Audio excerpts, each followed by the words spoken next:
We gotta pray for those special event Christians who just come when there's special events in our church or in some other churches or in any church gatherings.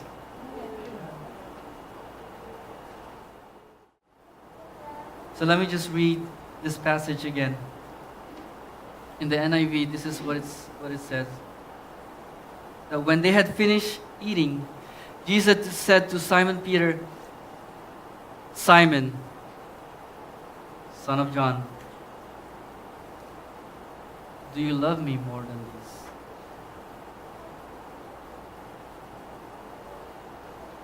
Do you love me more than these? Remember, they just hauled in a big catch of fish. And the disciples was there.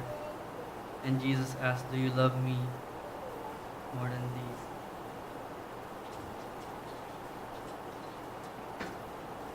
"Yes, Lord," he said. "You know that I love you." Jesus said, "Feed my lamb." Verse 16, again Jesus said, "Simon, son of John, do you love me?"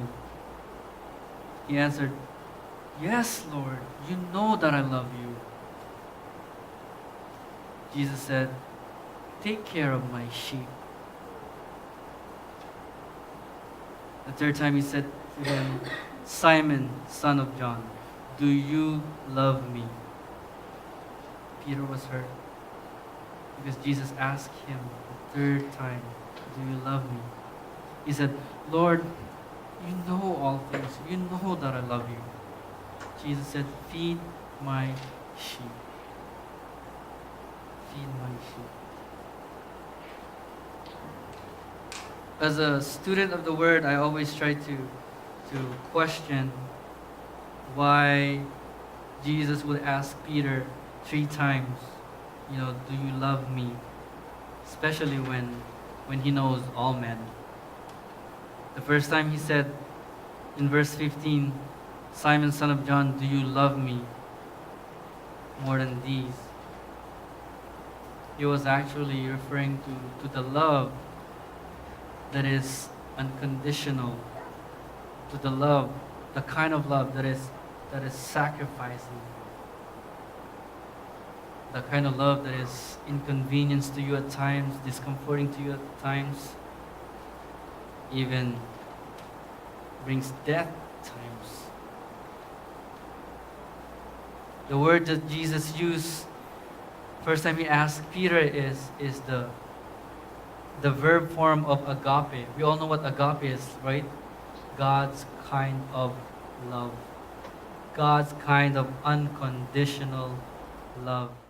And then when Peter said, "Yes, you know that I love you." Thanks to Pastor Miguel, he pointed me to this website, Bible Hub, where you can just make yourself sound really smart, like all Hebrews and Greeks and stuff, because it's there. It's like the cheat sheet of Bible stuff. So BibleHub.com.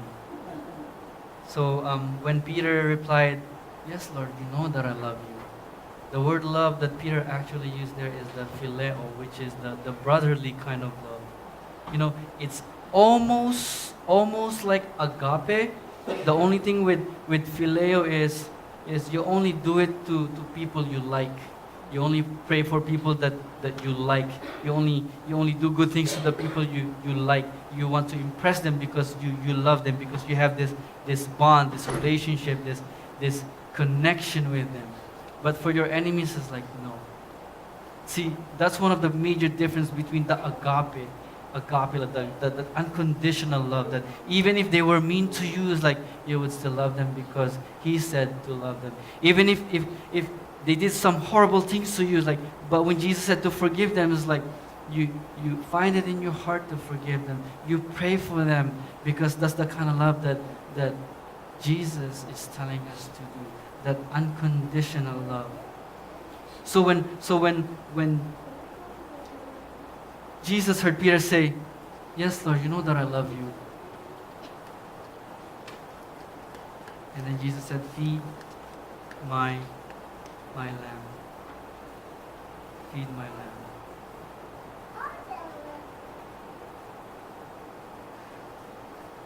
As if he was trying to tell Peter, all right, show me. Show me that you love me like you said. Start with the babies. Like maybe the new born again, the new believers. Because lambs are just a year old or less sheep. So Jesus started him with that. And then when he asked him again, Simon, son of John, do you love me? Again, it's the same word that Jesus was asking him, that agape kind of love. Do you love me unconditionally?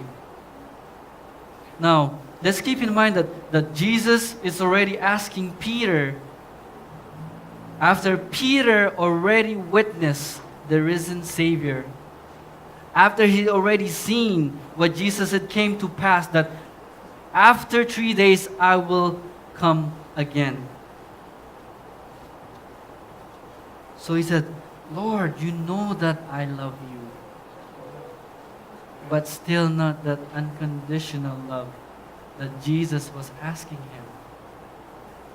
It was still this phileo kind of love, this brotherly love. This brotherly love.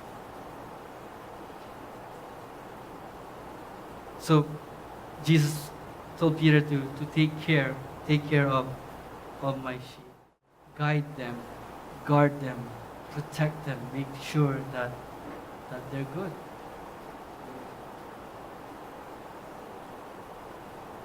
The third time he said to him, Simon, son of John, do you love me? This time, Jesus used the word of love, phileo, meaning, I ask you twice if you love me unconditionally, and your response is the brotherly love. Then I'm gonna step down into that level that you love me by. And I'm gonna ask you to love, to feed the sheep. Feed my sheep. So let's going back to Peter getting restored, getting reinstated. So from denying Jesus to now, again, back to the fold, back to the disciples, back to being one of the 11 now. Now he's back in that same fold again. And Jesus told him to feed my sheep.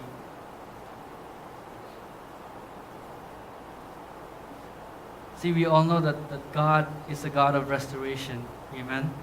That's the only reason why Jesus came to live and die and rose again from the dead, because He loves us so much, because He wants to restore that relationship that we once lost. Amen?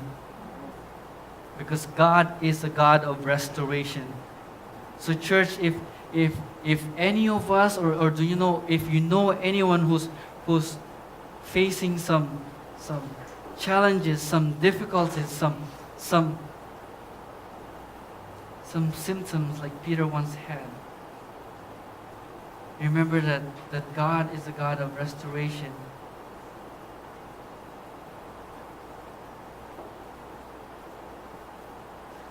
And this is how He restored.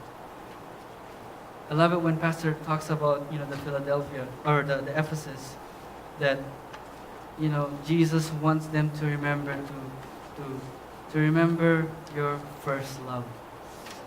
So this is how we get restored with Jesus.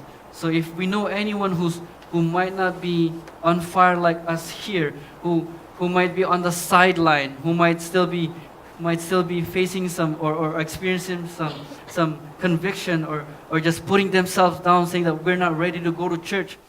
Church, let's pray for them. And let's remind them, just like how Jesus reminded the church in Ephesus who forgot their first love.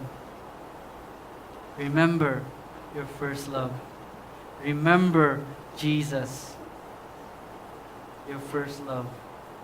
Amen. We have to remember Him. So church, if we know anyone, just remind them of who Jesus is. Who is Jesus to you? Who is Jesus to me? We need to start speaking that life again to them. Because Jesus is the way, the truth, and the life. Amen. We need to keep shining the Jesus light because He is the light, and He told us that now you are the light. You who follows me. Amen. So we have to remember our first love. We have to remember how Jesus gave His life for us because He loves us. Because He loved us. That love unconditionally. That agape kind of love.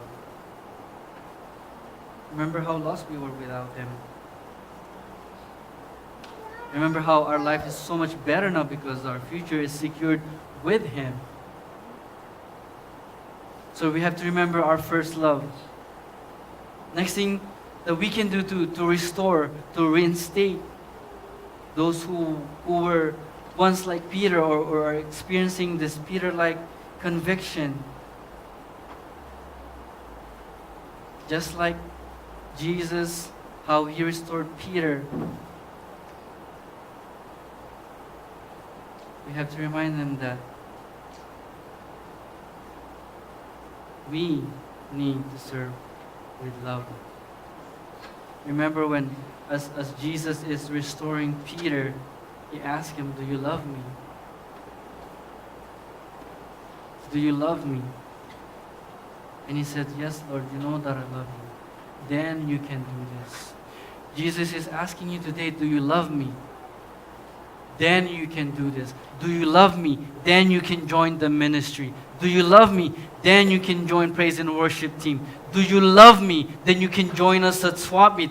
Do you love me? Then you can share me with your friends. Because church, if we're doing things not out of love, it's nothing. This is why He had to ask Peter 3 times, "Do you love me? Do you love me?"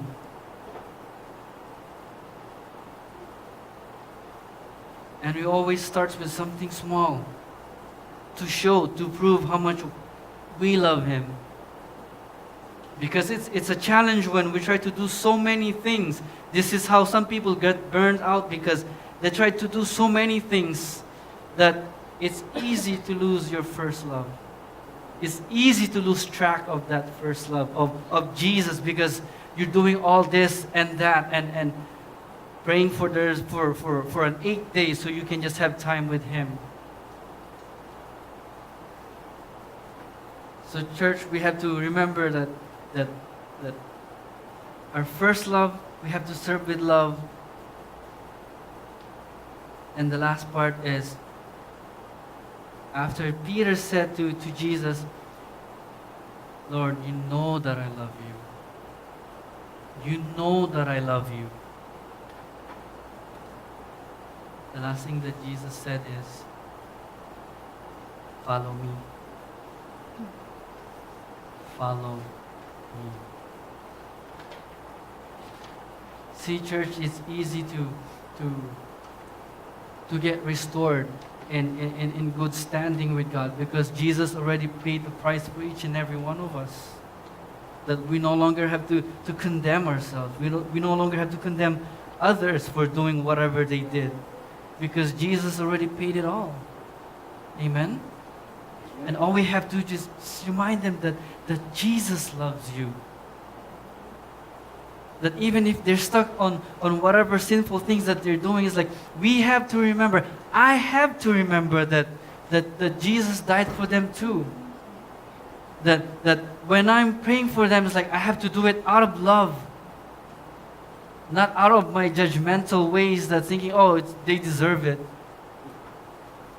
Because I'm so guilty of that. Thinking that I know better now because I know Jesus. It's like, I might know better, but if I'm not applying it out of love, it still means nothing. Amen?